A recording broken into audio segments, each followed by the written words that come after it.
قال الله تبارك وتعالى في القرآن المجيد والفرقان الحميد اعوذ بالله من الشيطان الرجيم بسم الله الرحمن الرحيم كلوا واشربوا ولا تسرفوا وقال الله تعالى في موضع آخر ولا تبذروا فإن المبذرين كانوا إخوان الشياطين صدق الله العلي العظيم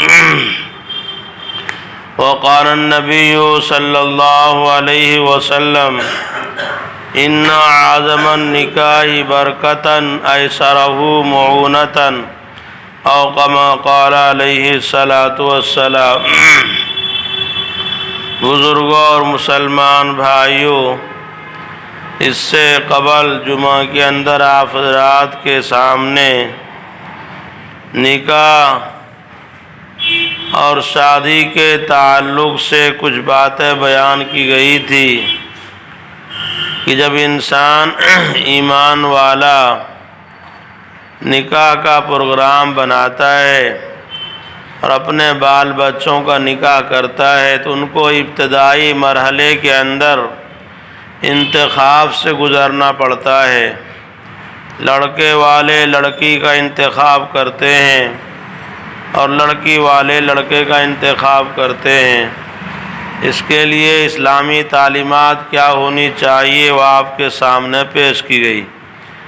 اسی کے ضمن میں یہ بات بھی بیان کی گئی کہ ایسے موقع پر ماں باپ کو اور جن کی شادی ہو رہی ہے لڑکا لڑکی کو، ان کو ایسے موقع پر کیا رول ادا کرنی چاہیے۔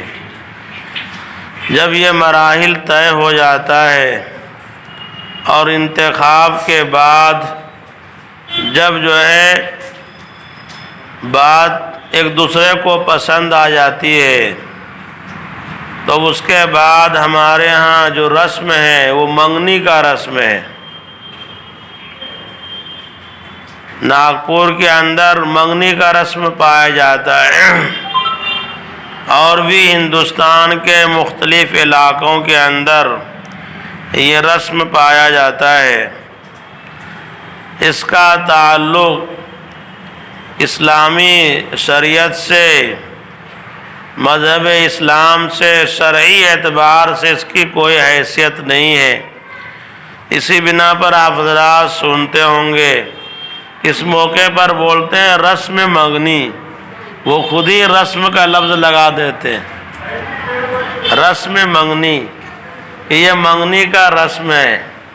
آپ دیکھیے اسلامی شریعت کے جتنے بھی اصطلاحات ہیں، نام ہے، ان کے اندر آپ کو رسم کا لفظ نہیں آئے گا۔ یا تو سنت ہے، صحابہ کرام کا طریقہ ہے، حضور صلی اللہ علیہ وسلم کا سنت ہے، فلاں صحابی کا طریقہ ہے۔ انفرادی بھی ہوتے ہیں، اجتماعی بھی ہوتے ہیں، اس کو سنت سے تعبیر کیا جاتا ہے۔ ان کو مستحب کا، استحباب کا درجہ دیا جاتا ہے، اس کے اندر رسم نہیں آتے۔ کسی چیز کو یوں ہی کیا جائے، اس کو شریعت کے پہلو اور شریعت کی رنگ میں اس کو نہ رنگا جائے تو اس کو کہا جاتا ہے رسم۔ جس کا ثبوت قرآن و حدیث سے اور شریعت سے نہ ہو، وہ چیز کر رہے ہیں وہ دین سمجھ کے نہیں، بس یوں ہی معاشرے کی مجبوری کی بنا پر اس کو رسم کہا جاتا ہے۔ اور اگر اسی چیز کو مذہب کا رنگ دے دیا جائے اور پھر اس کے اوپر حکم لگایا جائے سنت کا، استحباب کا اور مختلف چیزوں کا، جبکہ اس کا تعلق قرآن و حدیث سے نہیں ہے، تو اس کو کہا جاتا ہے بدعت۔ بدعت کے تعلق سے قرآن پاک حدیث کے اندر سخت وعیدیں آئی ہے اور یہ بتلایا گیا کہ یہ بدعت انسان کو جہنم تک لے جانے والی ہے۔ جو آدمی بدعت کو اختیار کرتا ہے، اپنے گھر کے اندر بدعت کو جگہ دیتا ہے، اپنی زندگی میں بدعت کو جگہ دیتا ہے، تو یہ بدعت ایک ایسی بری جو ہے عادت اور مزاج اور رسم ہے یہ کہ انسان کو جہنم تک پہنچا دیتا۔ اللہ کے رسول نے فرمایا ایاکم والبدع فإن البدعة تهدی الی المعصیہ ومن یعص اللہ ورسولہ فقد ضل وغوی، کہ بھائی لوگوں بدعات سے بچو، اس لیے کہ بدعت برائی اور نافرمانی کی طرف لے جاتی ہے، اور جو شخص جو ہے برائی اللہ کے رسول کی نافرمانی کی، اللہ کی نافرمانی کی، وہ آدمی دنیا کے اندر بھی گمراہ ہوا، آخرت کے اندر بھی وہ ناکام ہوا۔ تو یہ تو بدعت کے تعلق سے ہے۔ رسم و رواج یہ بھی شریعت کی نظر میں ممدوح نہیں ہے، لیکن ہم اور آپ غور کریں کہ یہ رسم منگنی جو ہمارے درمیان پایا جاتا ہے، اس کا لب لباب خلاصہ یہ ہے کہ فریقین مل کر اپنے رشتہ داروں کو، اپنے دوست بھائیوں کو اطلاع اور خبر دینا چاہتے ہیں کہ ہم آپس کے اندر نکاح کرنے کا وعدہ کر رہے ہیں، عنقریب ہم اپنے متعلقین کا نکاح ان کے متعلقین سے کر دیں گے۔ تو یہ صرف وعدہ کرنا مقصود ہوتا ہے اور کچھ نہیں ہوتی، صرف وعدہ ہوتا ہے یہ۔ اس لیے ہم بارہا جب بھی ہمیں موقع ملتا ہے یہ منگنی میں جانے کا، تو ہم اس موقع پر ضرور اعلان کرنے کی کوشش کرتے ہیں کہ بھائی یہ منگنی کا جو رسم ہے یہ نکاح نہیں ہے، یہ وعدہ نکاح ہے، نکاح کرنے کا وعدہ کر رہے ہیں، یہ جو ہے نکاح نہیں ہے یہ، اس لیے اس کے اوپر نکاح کے احکام، نکاح کے لوازمات لازم نہیں آتے۔ لیکن بھائی آپ حضرات جانتے ہیں، ہم سے زیادہ تجربہ کار ہیں، اس موقع پر کس طرح کے خرافات کیا جاتا ہے اور شریعت سے ہٹ کر کیسے کیسی برائیاں ہم اپنے طور پر انجام دیتے ہیں۔ اس کے اندر بہت ساری بے حیائی کی کام ہوتے ہیں اور ناجائز کام ہوتے ہیں۔ سب سے پہلی بات تو یہ ہے کہ اس کے شریعت میں کہیں اس کا عمل دخل نہیں ہے۔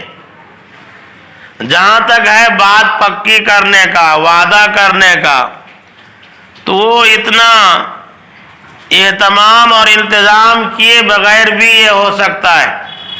جب آپ نے لڑکا لڑکی کا انتخاب دیکھنے کے مراحل سے گزرے تو کتنا مرتبہ آپ کا آنا جانا ہوا، آپس کے اندر ایک دوسرے سے ملنا جلنا ہوا، آپ نے کوئی اہتمام نہیں کیے، جس کو مناسب لگا آپ نے ساتھ میں لیے اور لے جا کر آپ نے جو ہے معاملہ طے کرنے کی کوشش کی۔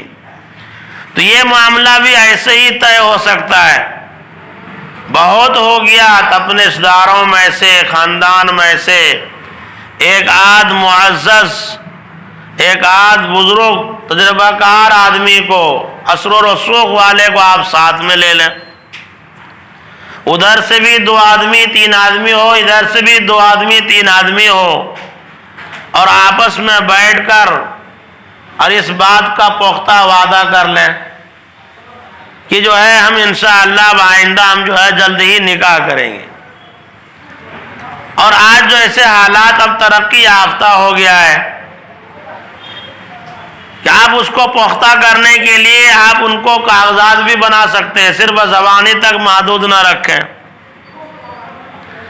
آپ حضرات جانتے ہیں بہت سارے نکاح پائے تکمیل کو صرف اس نے ہی نہیں پہنچا کہ رسم منگنی اس کا سبب بنا۔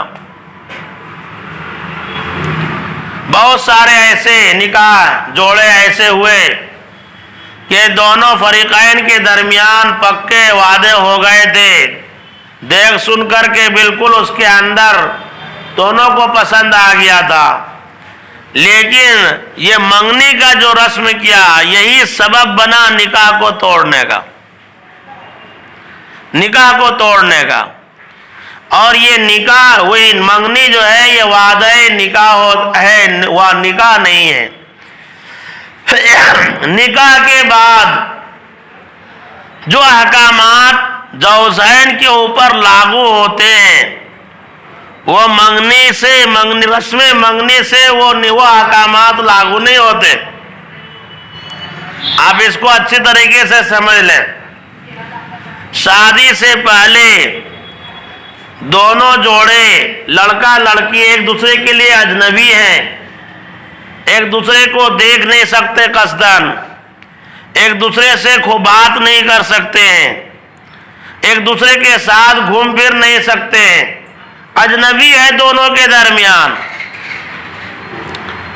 تو منگنی ہونے کے بعد بھی ابھی بھی اجنبی ہی ہے، ابھی میاں بیوی بنے نہیں ہیں، جس کے بنا پر میاں بیوی کے احکامات جاری ہو کہ دونوں مل جل کر گاڑی پر بیٹھ کر گھومنے کے لیے جائیں، پارکوں میں جائیں، مختلف پروگراموں میں جائیں۔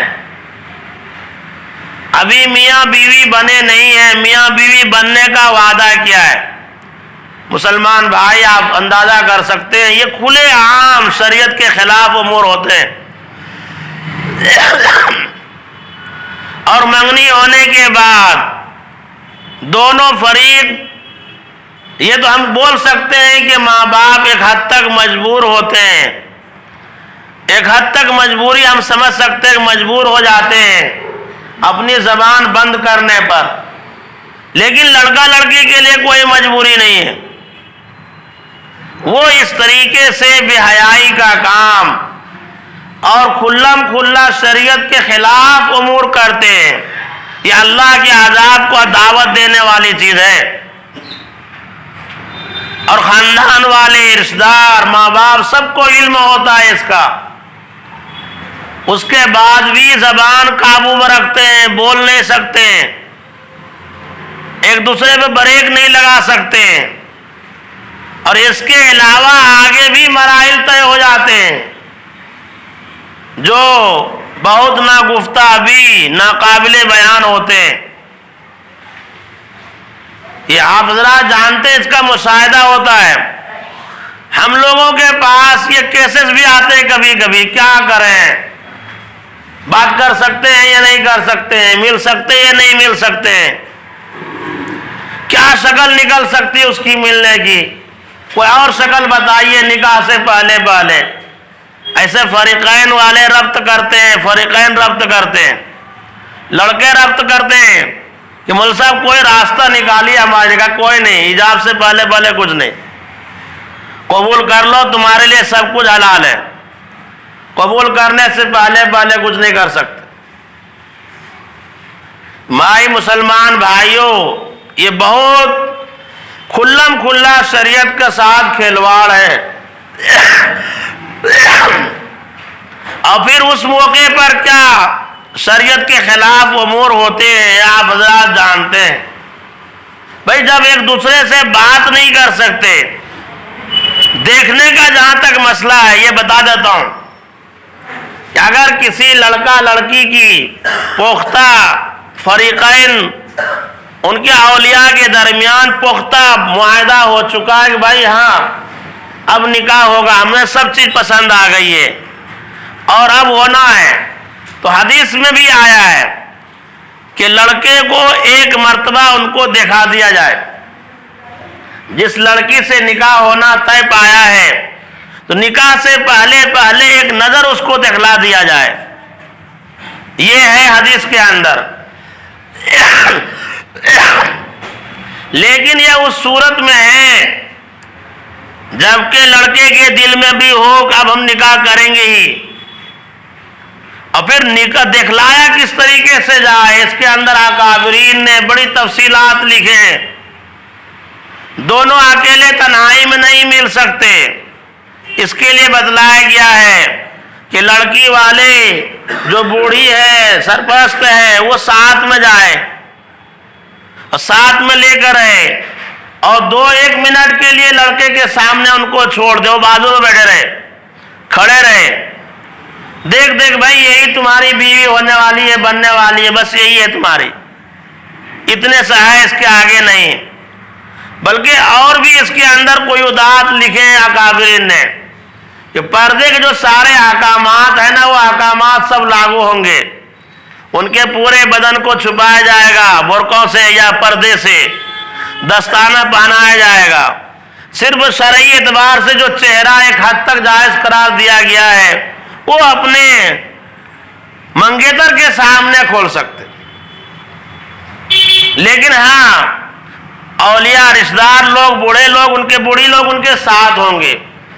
یہ کہا گیا ہے یہ اس صورت میں ہے جبکہ پختہ عزم مصمم ہو، ہم کو اب نکاح کرنا ہی ہے۔ آپ سوچیں بھائی، اگر یہی بات ہمارے رشتہ داروں کے ساتھ ہو، ہماری بیٹی کے ساتھ ہو، ہماری بہن کے ساتھ ہو، ہمارے رشتہ دار کے قریبی رشتہ داروں کے ساتھ ہو، تو ہمارے دل پر کیا گزرے گی؟ یہ بھیڑ بکری نہیں ہے، یہ جانور بازاروں کے کہ دام لگایا جائے گا ان کو بڑھانا کر کے اور چیک کیا جائے گا ان کو ہاتھ لگا کر کے، پھر اس کے بعد ان کو خریدا جائے گا۔ اللہ نے انسان کو معزز محترم بنایا ہے، اور جس طریقے سے انسان کی ضروریات میں داخل ہے کھانا پینا، ہوا پانی روشنی، اسی طریقے سے انسان کی ضروریات میں نکاح کرنا ہے۔ اگر آپ احادیث کی کتاب نکال کر دیکھیں، آپ پڑھیں تو تعجب کریں گے۔ ہم مشکات شریف پڑھاتے ہیں، پچھلے سال کتاب النکاح پڑھا رہے تھے، اس میں ایسی حدیثیں آ رہی تھی کہ ایک جو ہے طلبہ کو عجیب لگ رہا تھا، ارے ایسا بھی ہے کیا، ایسا بھی ہے کیا، ایسا بھی ہو سکتا ہے؟ تو میں نے کہا بھائی اس میں کون سی تعجب کی بات ہے؟ جیسے انسان کی ضروریات ہے، کپڑا خریدنا ہے، کون سا تکلف کرنا پڑتا ہے؟ اپنے جو ہے راشن لانے کے لیے جانا ہے، کون سے تکلف کرنا پڑتا ہے؟ جاتے ہیں دکان سے لے کر آ جاتے ہیں اپنے انتخاب کے مطابق، کپڑے کی ضرورت پڑتی، کپڑے کی دکان پہ گئے، انتخاب کیے، لے کر آ گئے چن کر کے۔ ایسے ہی ضروریات زندگی کے اندر داخل ہے، یہ آئے دن یہ پیش آئیں گے، آج ان کا نکاح، کل ان کا نکاح، کل ان کا نکاح، بڑوں کا، چھوٹوں کا، بڑوں کا، بوڑھوں کا، ہر ایک کا ہوگا، اس لیے کہ بغیر نکاح کے شریعت کے اندر ناپسند کیا گیا ہے۔ یہ آئے دن اس میں تکلفات میں پڑے رہیں گے تو کیا ہوگا؟ آپ حضور اکرم صلی اللہ علیہ وسلم کی سیرت اٹھا کر دیکھیں کہ آپ صلی اللہ علیہ وسلم نے کیسے کیسے نکاح کیے۔ صلح حدیبیہ میں آپ گئے، صلح حدیبیہ میں اتنا دب کر آپ نے صلح کیے ہیں، صحابہ کرام کو ہضم نہیں ہو رہا تھا۔ مستقل اللہ نے ایک سورت تسلی کے لیے نازل فرمائی اور یہ کہا بھائی یہ تم جو برداشت کر رہے ہو غیرت حمیت کو، یہ تمہارے لیے فتح مبین ہے، انا فتحنا لک فتح مبینا۔ ہم نے یہ صلح حدیبیہ کو سبب بنایا ہے فتح مبین کے لیے۔ اس کے بعد معاہدہ ہوا، اللہ کے رسول نے نکاح کی، اور ان لوگوں کو آپ نے دعوت دی جو آپ کے جانی دشمن تھے، ان کو آپ نے دعوت دی، ولیمہ کی۔ غزوہ خیبر میں گئے، خیبر کا جنگ بہت مشہور ہے، حضرت علی کی بہادری اس موقع پر ظاہر ہوئی ہے، جو کیا کیا لوگ سمجھتے ہیں۔ جو ہے فتح ہوا خیبر، مال غنیمت جمع کیا گیا، اس کے بعد آپ نے 100 نکاح کیے۔ صحابہ کرام کو پتہ ہی نہیں چلا، صحابہ کرام کو صبح میں دوسرے دن آپ نے صحابہ کرام کو دعوت دی، ولیمہ کی، کہا بھائی دیکھو آج کا کھانا ہمارے ساتھ مل کر کھانا، سب لوگ اپنا اپنا کھانا لے کر آؤ۔ حضور نے دسترخوان لگوایا، صحابہ کرام نے کھانا لے کر آئے، جو بھی جن کے پاس جو تھے۔ سفر میں کیا ہوگا، جنگ کے دوران کیا ہوگا، وہی کھجور، وہی ستو، وہی سوکھا روکھا چیز ہے۔ سب نے اپنا اپنا کھانا نکالا، اللہ کے رسول نے بھی اپنا کھانا نکالے اور فرمایا بھائی دیکھو کل میں نے نکاح کیا، اسی کا ولیمہ سمجھ کے کھا لو، کھا لیے۔ اتنا سادگی کے ساتھ نکاح ہوا ہے، صحابہ کرام کے بارے میں اتنی سادگی کے ساتھ نکاح۔ سفر میں نکاح کر لیا کرتے تھے، سفر میں نکاح کر دیا کرتے تھے۔